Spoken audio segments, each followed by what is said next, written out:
வேண்டும் அயன்மார் கரியோயினி வேண்டி நின்னை பணிகொண்டாள் வேண்டி நீயார் அருள் செய்தாள் யானும் மதுவே வேண்டி நல்லார் வேண்டும் பரிசொன்றுண்டென்றில் அதுவும் முந்தன் விருப்பன்றே என்று மாணிக்கவாசக பெருமானின் கூற்றுக்கிணங்க நாங்கள் வேண்டுவனை எல்லாம் இன்றளவும் எங்களுக்கு நல்கிக் கொண்டிருக்கின்ற நாங்கள் அன்றாடம் வழிபட்டுக் கொண்டிருக்கின்ற எங்கள் ஆத்மார்த்தமான இறைவன் அடியாருக்கு எளியரான எம்பிரான் பிராட்டி அருள்திரு அம்மையப்பர் பொன்னார் திருப்படியும் பணிந்து வேண்டுகின்றோம்.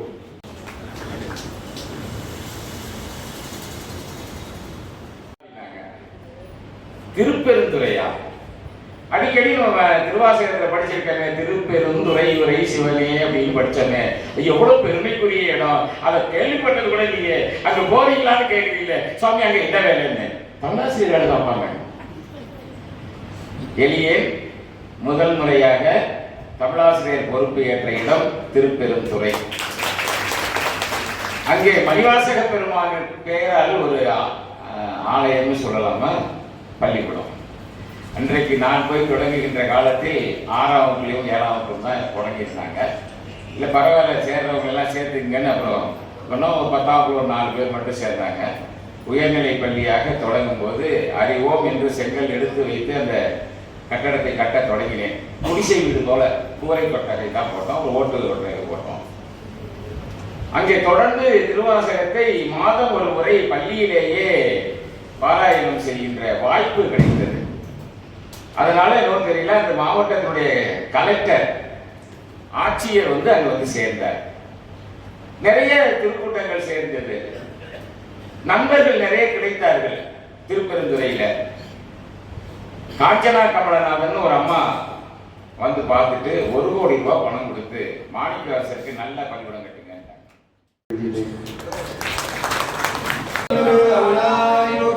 வேகம் கெடுத்து ஆண்ட வேந்தன் அல்லவா. முதல்ல நம்மளை நெறிப்படுத்தணும்னா என்ன பண்ணாரு, மாறி நின்று எதை செய்ய வேண்டுமோ அதை செய்யாமல் இயற்கைக்கு புறம்பாக மாறி நின்று செயல்பட்டு கொண்டிருந்தது நம்முடைய புலன்கள். அதனால அந்த புலன்களுக்கு என்ன பேரு, வஞ்ச புலன் 5 என்று சொன்னார்.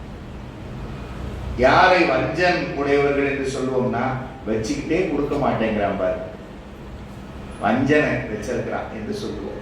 அப்ப அந்த நஞ்சு கலந்த வஞ்சு எங்க இருக்குன்னா இந்த 5 புலன்களிட்ட இருக்கு. ஏன், அது செய்ய வேண்டியதை செய்யாமல் செய்யக்கூடாததை செய்து கொண்டிருக்கிறது. திருநாவுக்கரசருடைய திரு அங்க மாலை நமக்கு அதை அழகாக சொல்லுகிறது. கண்காள் காண்மின்களோ கடல் நஞ்சுண்ட கண்டன் தனை என் தோல் வீசி நின்றாடும் பிராந்தனை கண்காள் காண்மின்களோ சிவிகாள் எண்மின்களோ சிவன் எம்மிறை செம்பவள எரிபோல் மேனித்து பிராந்திரம் எப்போதும் செவிகாள் கேள்விகள். இந்த கண்கள் என்ன செய்யணும், அவனையே பார்க்க. சிந்தனை நிந்தனன் காக்கி நாயினேன் தன் கண்டினை நின் திருப்பாத போது காக்கி வந்தனையும் அம்மலர்க்கே ஆக்கி வாக்கு உன் மணி வார்த்தை காக்கி. இப்படி இந்த பதிகரணங்கள், நம்முடைய பசுகரணங்கள் எல்லாம் பதிகரணங்களாக சிவபுண்ணியம் பெற்றதாக மாற வேண்டுமானால் இந்த 5 புலன்கள் நமக்கு ஒத்துழைக்கணும். நீ என்று நீ மதித்திடாவதை நல்கினார் வேய தோளுமை பங்கன் எங்கள் தென்பெருந்துறை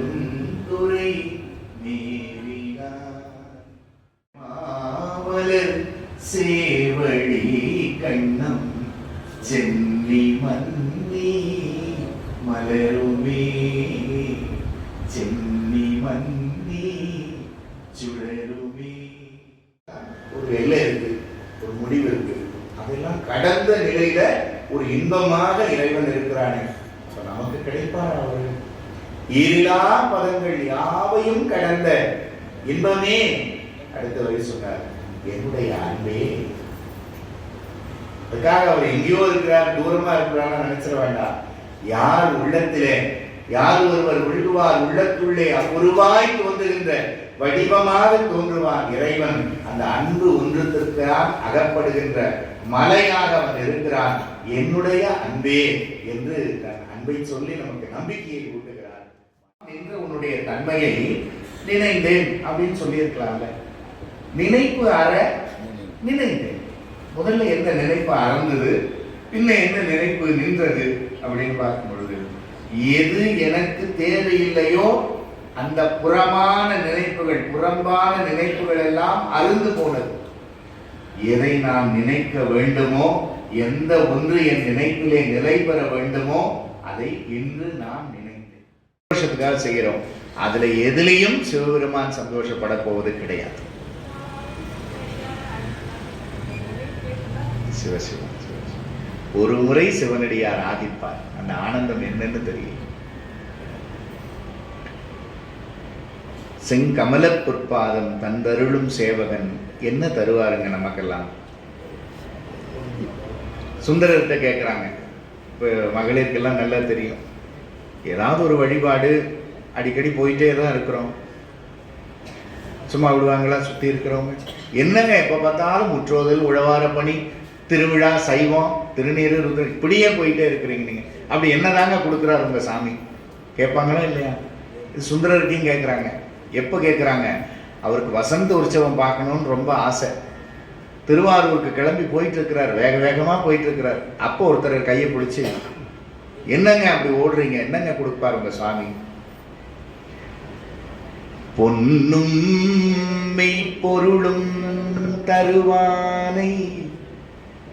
அந்த அப்படின்னு ஒரு விகுதி இருக்கு தமிழாசிரியருக்கு, அது அவ்வளவு அர்த்தம் இருக்கு.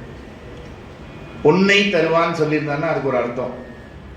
பொன்னும், இந்த சொல்லிட்டாலே ஏதோ விவகாரம் இருக்குன்னு பின்னாடி இருக்குன்னு அர்த்தம்.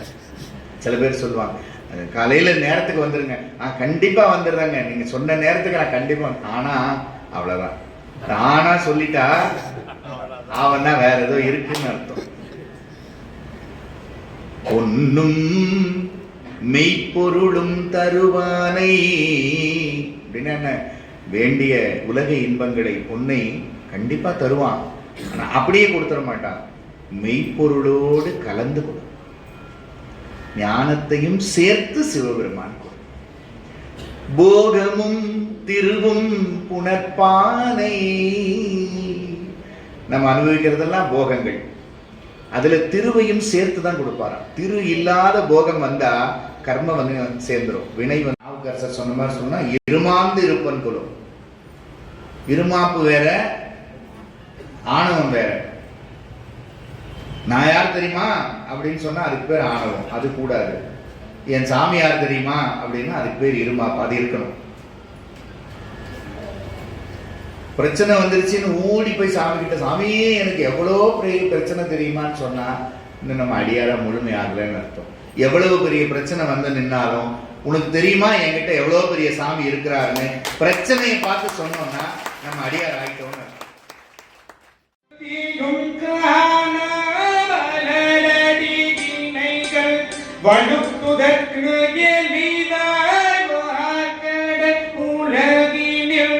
யானை